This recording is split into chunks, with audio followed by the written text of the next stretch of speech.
Hi, this is Larry Castle with Ken Brown for episode 52 of That's a Good Question. Must churches sometimes remove members?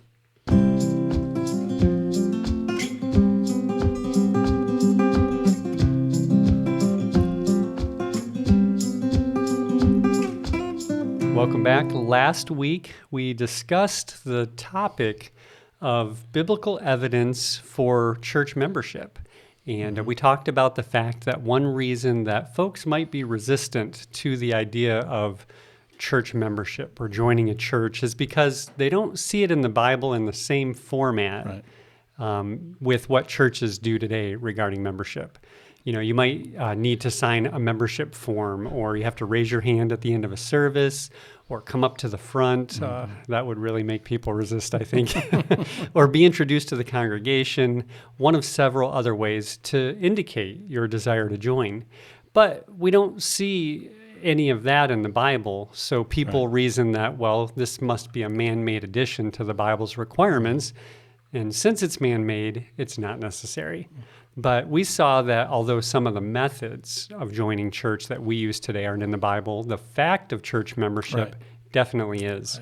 And the reason we use methods like that, like a raise of a hand or filling out a card, is because we have an issue today that didn't exist in the first century.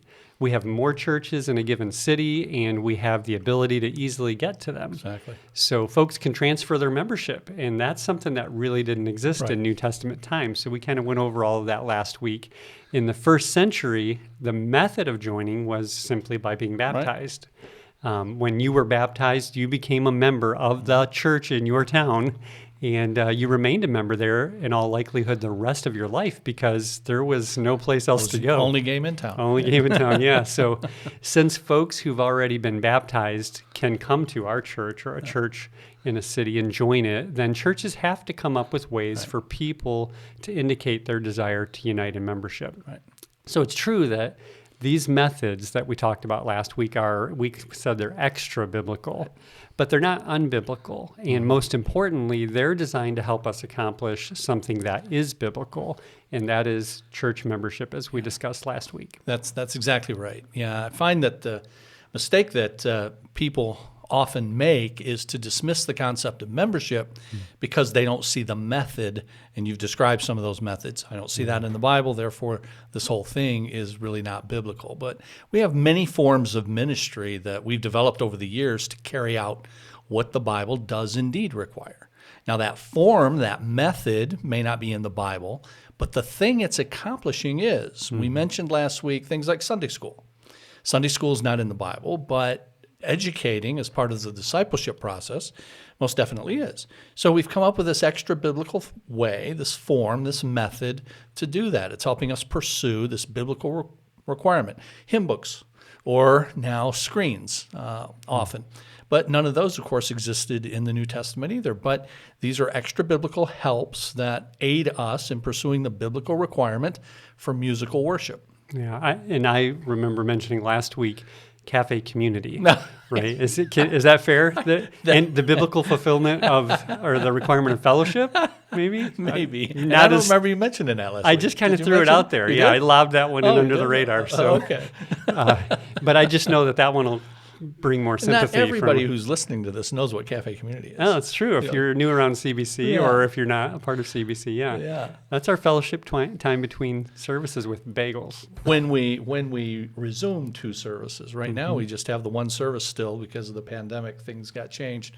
But in August, if you're in the area, then in August, please join us. August 1st, we will start back with our worship service and then our second hour educational hour. In between, bagels. That's right. Yeah, very, very important part of our day on Sundays for CBCers.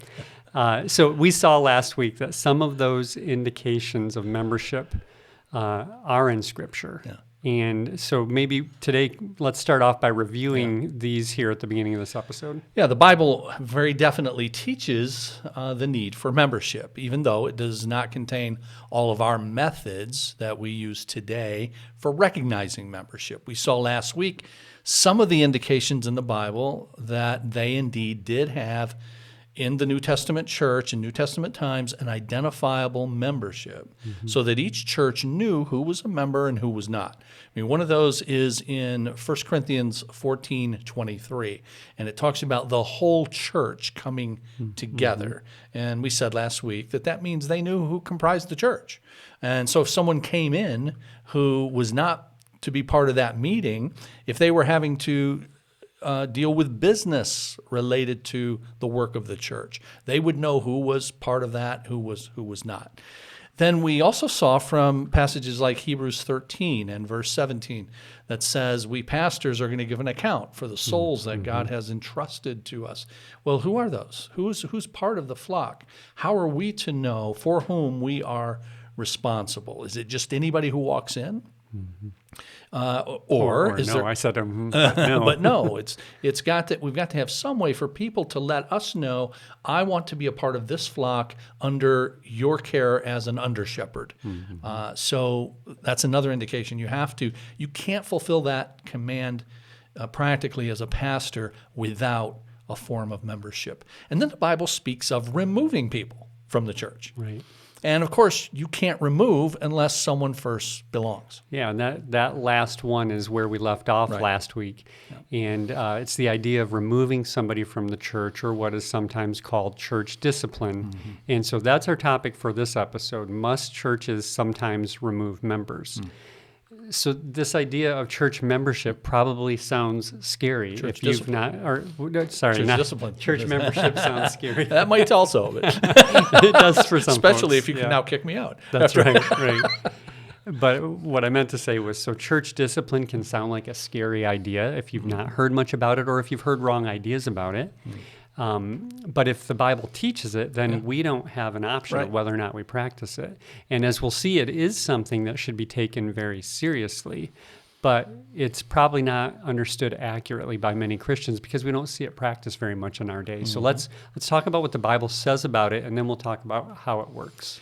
Well, Jesus introduced this idea when he talked in Matthew chapter 18, mentioning the church and the church that he is going to found in just a few weeks after he says this. And he said in Matthew 16, famously, I will build my church. So this is a coming thing. And then 2 chapters later, he talks about one of the activities that will happen within that church. And he says, Matthew 18 and verse 15, if you have a brother or sister and that they have done something, sinned against you, then go to that brother or sister. And if they receive you, then you're reconciled, and it's just now between the two of you, and it goes no further. But then he went on to say, if they will not hear you, then you take 2 or 3 others, and we'll talk about this 2 or 3 others a little bit later in our episode here. But he says, take 2 or 3 others, and then if they will not hear the 2 or 3 others that you take, then you tell it to the church, Jesus said. And then finally, after you've gone through all of that, if they will not hear the church, now you treat them as you would an unbeliever. You have to assume now that their profession of faith is not genuine. It doesn't mean it's not genuine. It may be that person will come back, and that's our hope. But you have to treat them as if they're an unbeliever, and now entreat them with the gospel going forward. And we were talking a little bit beforehand, and I mentioned that if someone's coming to us from a background perhaps of Roman Catholicism, they might have a wrong idea of what we are talking about when they hear us talk about excommunication and removing from membership. As opposed to Roman Catholicism, we don't see this as we're kicking somebody out of heaven, so to speak. Yeah. We're we're not saying you're out. We're saying we're observing your life, and we think you may not be in. Yeah, and this we're is observing something. There you go. Yeah. Thank you. That's a very helpful, I think, distinction to make. And and it's very important then for us, if we love somebody, to do that, because we want them to be assured that indeed they are in. And this is part of what Jesus says to do. So, but that would mean then that the person would no longer be able to participate in the signs of Christian union. And so I mentioned last week, communion, and the word union in it. Or then what you just mentioned, excommunication. That's an accurate word as long as it's understood properly. But it's, you're out of communion, fellowship with the body. So Matthew chapter 18, Jesus talks about this very clearly. And then you've got things like 1 Corinthians chapter 5.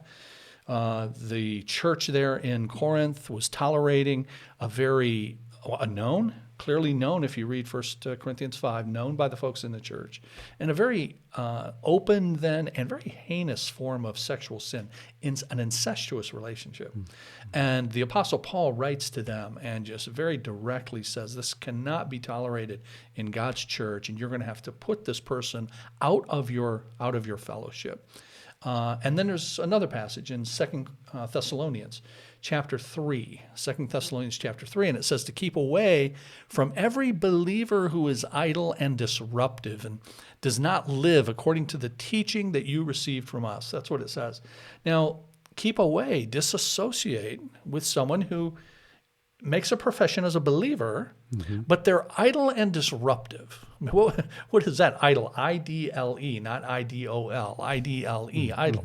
Just not doing some things that they should be doing. Well, that's 2 Thessalonians chapter 3. That goes really back to the first letter to the Thessalonians, 1 Thessalonians chapter 4, where Paul had already hinted at this problem that he knew about in the church in the city of Thessalonica. He said there, work with your hands so that your daily life both wins the respect of outsiders, but then also it means you won't be dependent on anybody.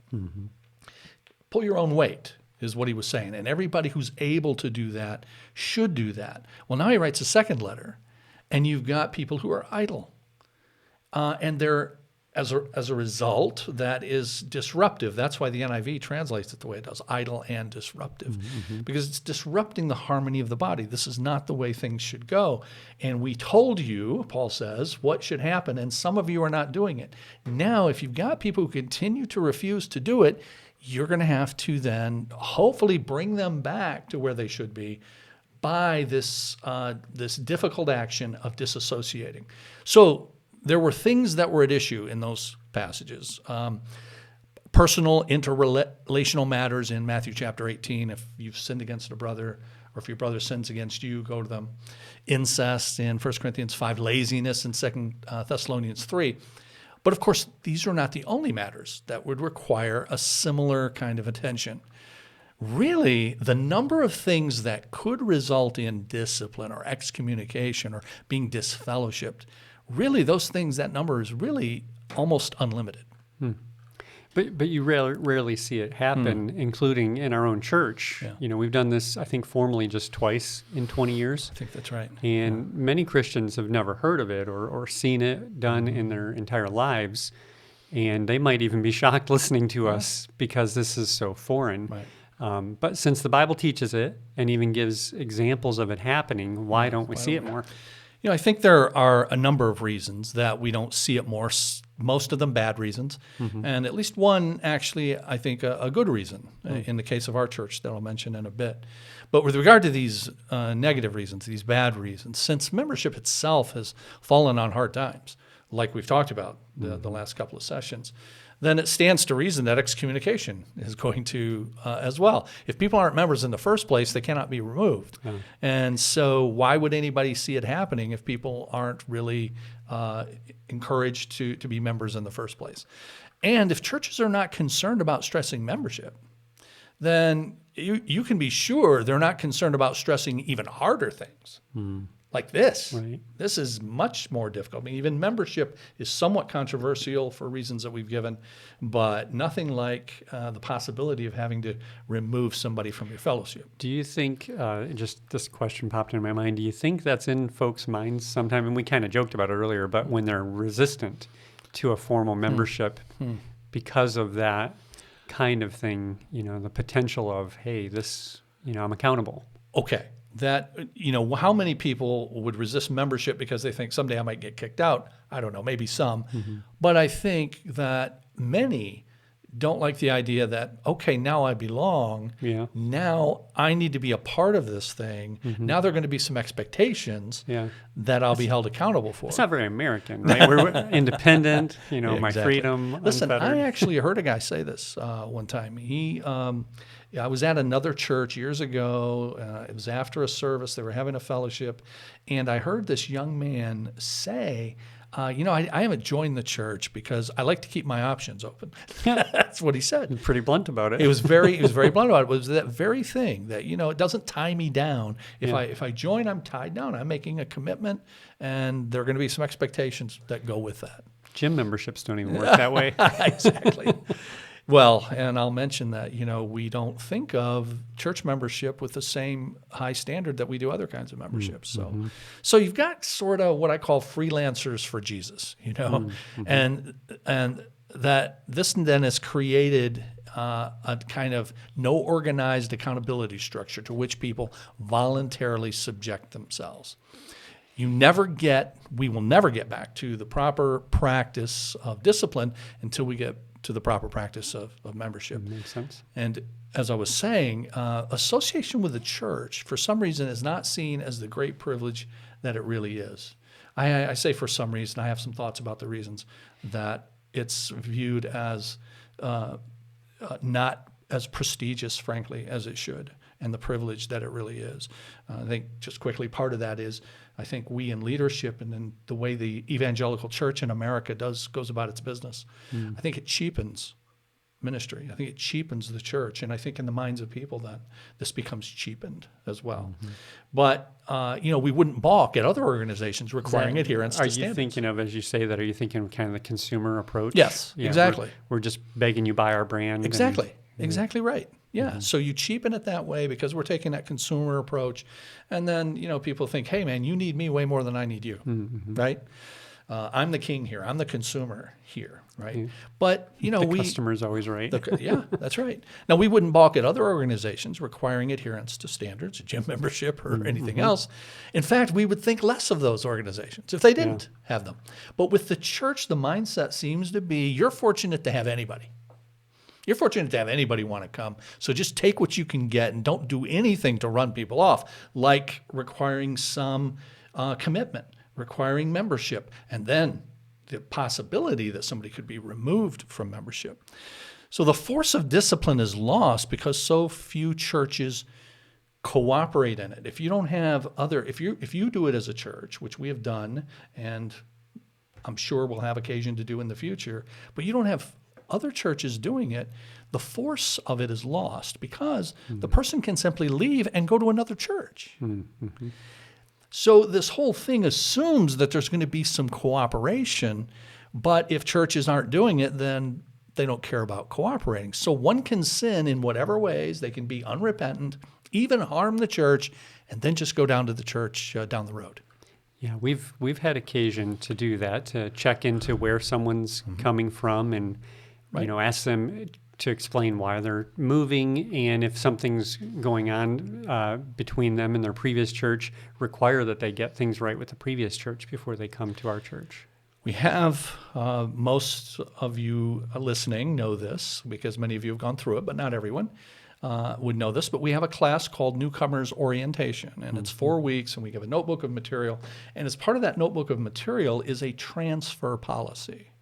And the transfer policy says, in effect, what you said, that, hey, if you're coming to us from another church, we want to know who that is, and we want to check with them that all is okay, that you didn't leave a train wreck back there, and now you're coming to us for safe haven. So we tell prospective members we're not interested in being that safe haven for people who've caused problems in their prior church. So we're going to ask where you came from, check in with them, and seek to get a letter of transfer that says this person was a member in good standing, and we're transferring their membership to you. Now, we've had folks who've come for membership, and because they've had troubling questions or unanswered questions about their background, they never ended up being recommended to our church for membership.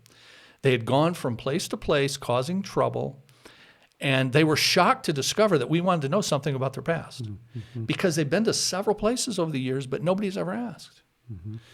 Forgive the analogy, sort of, but, it's kind of like a predator who goes and looks for a place where nobody's going to ask any questions, okay? And this is kind of predatory behavior on, a flock, and we have a responsibility to protect the flock. So because we were asking questions about that, they got very uncomfortable, withdrew from the process, only to go to the next place who undoubtedly then makes the mistake of taking them in. And then the whole process starts over. Yeah.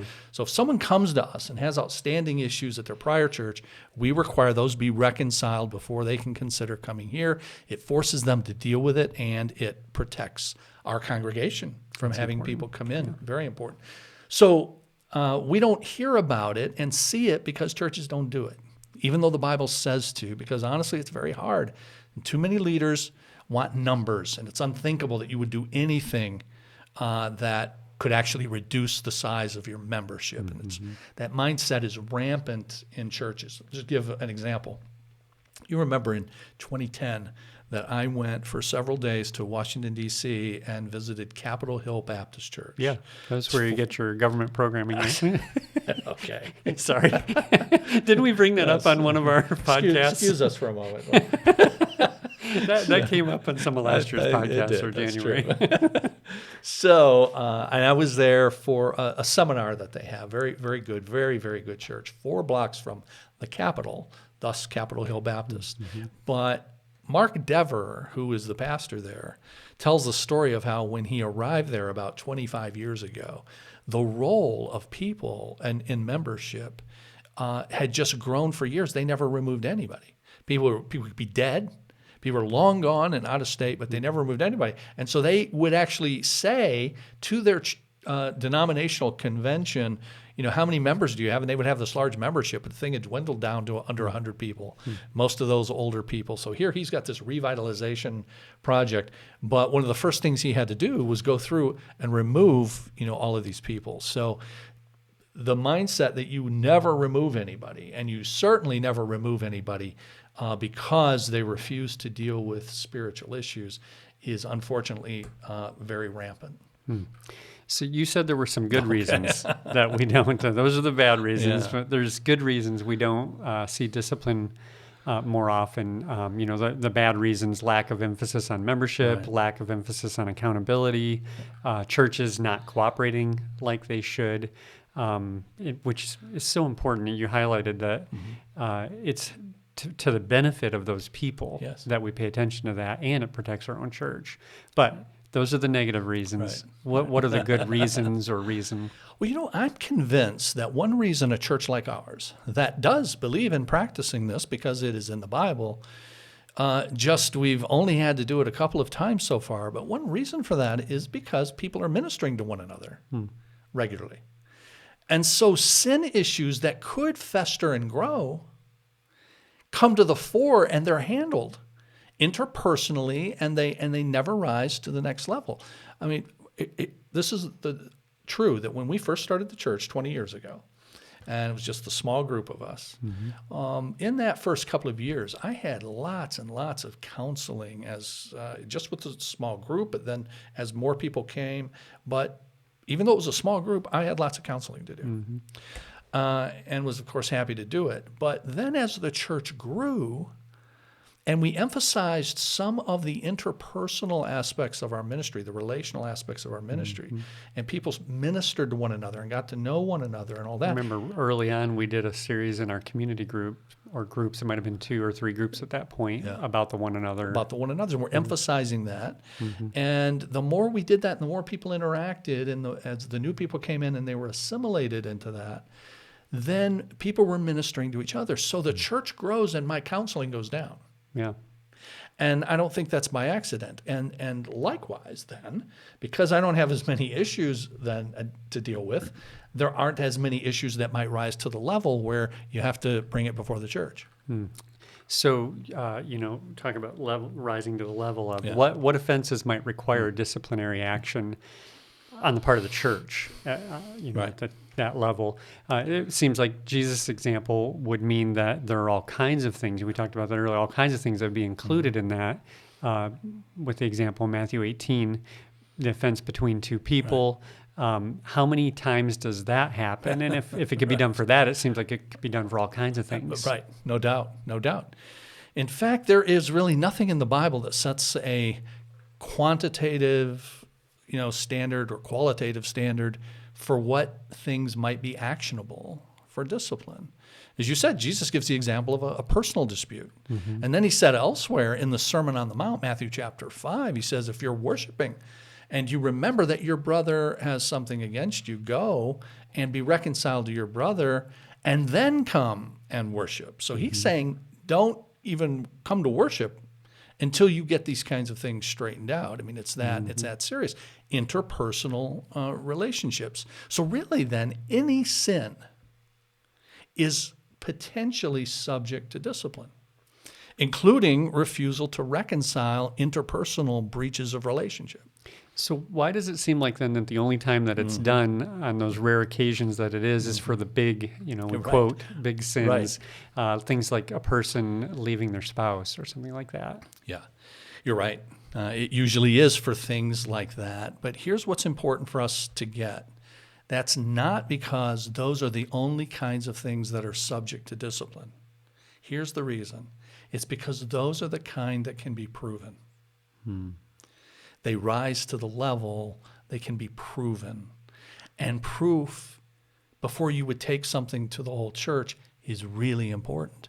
In fact, Jesus said in that passage, Matthew 18, beginning in verse 15, you go to your brother. If he receives you and you're reconciled, then it ends there. If not, take 2 or 3 others. I mentioned earlier, I'll talk a little more about the 2 or 3 others. And Jesus then says this, take 2 or 3 others, quote, so that every word might be established before 2 or 3 witnesses. Mm-hmm. Now, so that every word might be established before 2 or 3 witnesses is in quotes. Mm-hmm. And it's because Jesus is quoting a passage from the Old Testament, the first part of the Bible, specifically Deuteronomy chapter 19 and verse 15. So that goes back to the law. Deuteronomy is part of the law. God is giving his people, this is the way life is to be structured among you. This is the way legal disputes are to be handled. And he says you're not allowed to receive an accusation against someone unless it can be proven with 2 or 3 witnesses. And the 2 or 3 witnesses are subject to penalties if they lie, too. So the Bible takes truth in these matters, and that this has been confirmed extremely seriously. Paul applied it to accusations against pastors. In 1 Timothy 5, he says, do not receive an accusation against an elder, a pastor, unless it be by 2 or 3 witnesses. Now, what he's trying to do is protect those that are in the public eye from having just any accusation made. But the same thing is for anybody in the congregation. Nobody can come along, make some accusation about you. You didn't do it, let's say, and then they just go and grab a couple of people and bring them along and say, be my witnesses while I confront this person. Yeah, watch me confront. Watch me. No, the witnesses are people then who are aware of the actual offense. This is a reoccurring theme in some of our episodes. The idea of corroboration and truth is really important for us as Christians. Amen. Yeah, on social media and all that. That's how it's been. Don't put stuff this out there if you don't know. Yeah, this is just it translating into this other really important issue. Exactly. Yeah. Now, that raises a question, because suppose you don't have another person who knows that this individual sinned against me. Guess what? It ends there. It doesn't. Nothing ever ends in God's eyes, because God saw it all. It's not settled. You always have at least one other witness in the Lord. You're just saying it's not settled. It can't be settled. But it can't be resolved in that way. And so it can't move forward. And so the church could not act upon it. So there should never be a time in which someone would be brought before the church without there being the absolute proof of what is claimed. And that's a protection for them. Yes, it means there's a possibility that no one saw it other than you as the one who was offended, sinned against, and the Lord. But having the Lord see it, the Lord can take care of it in his own way. So you have to have this absolute proof, and for many sins, that's hard to obtain. I mean, think about it. Anger. Somebody's angry in their home. You've got other people there, but then are the other people, as a spouse and the kids, willing to come forward and be? A lot of times the answer is no. That they don't want to do that. Or gossip, is another one, because it's so fluid.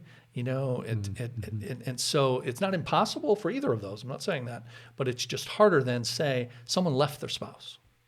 Someone left their spouse. Well, okay, they're no longer at home. Everybody can It's see very that, obvious. Everyone can see it. It's obvious. Okay, so it's usually something public and known and provable, but not because it's only those things that should and could be considered. Now, that's the good reason, though, that you see it so rarely, even in churches that have the courage to do it. We do, and we have.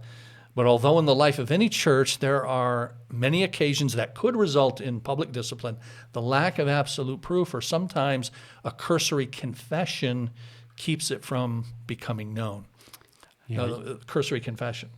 Yeah. The person says, okay, I repent.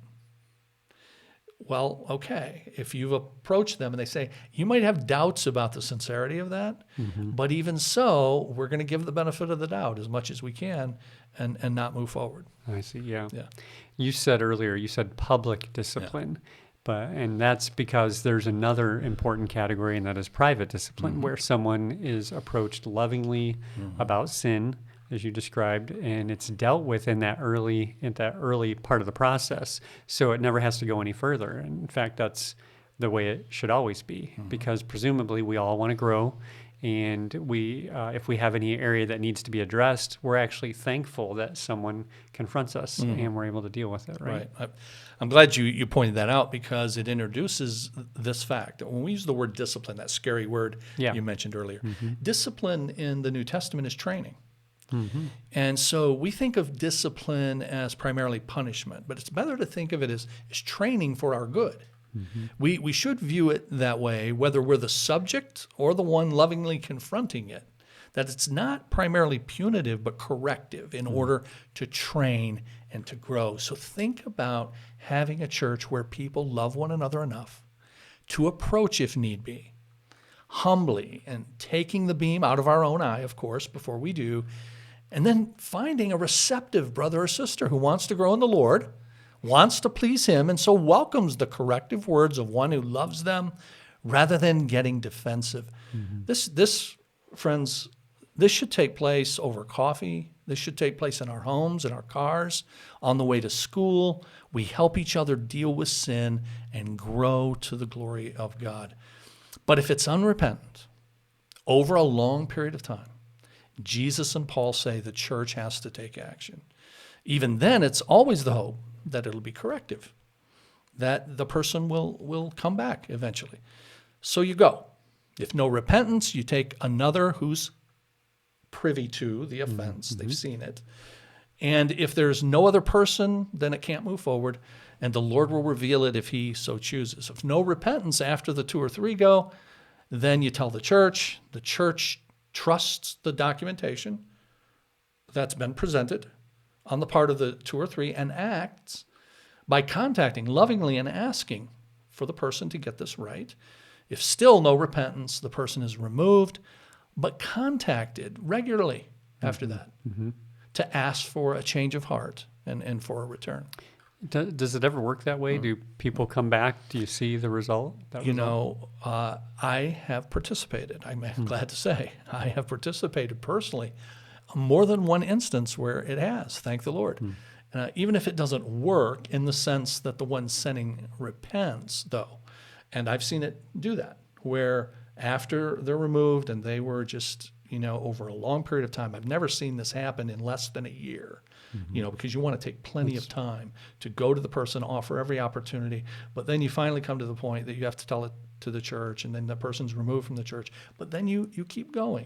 That's a helpful benchmark to know. That those of listening, that this is sounding shocking to hear. This doesn't happen quickly. This is a very elongated. You want to give every yes, absolutely deliberate. Yes, but then after that, continue to go. And I had occasion to go to a person on a regular basis every month, and I would just contact them and say, can we get together and have coffee?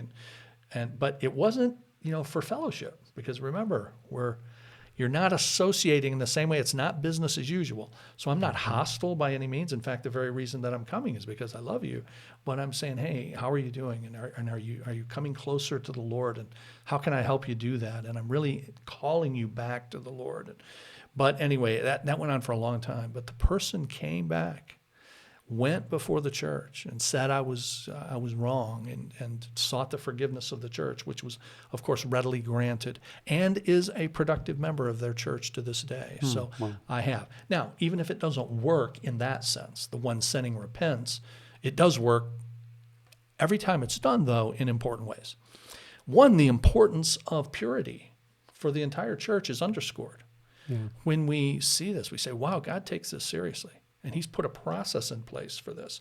So everybody in the body should examine themselves and say, Lord, where do I have sin that I'm refusing to deal with?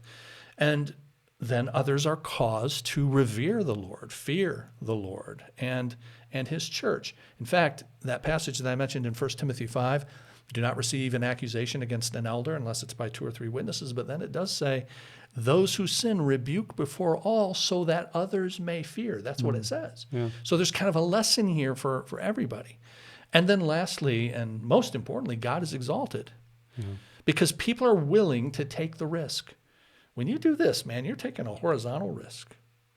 You're taking the risk of broken relationship. People are not going to receive it well a lot of times, right? Yeah. But you love them enough to be willing to risk that, and you're risking the horizontal for the sake of the vertical, for the glory of the Lord. Yeah.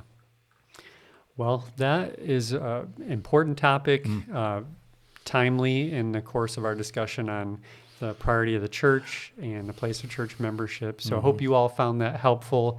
If you did, go ahead and hit the thumbs up button on this. Share it with somebody that you think would benefit from it. And we thank you for coming back each week and joining us for That's a Good Question, and we'll see you in the next episode.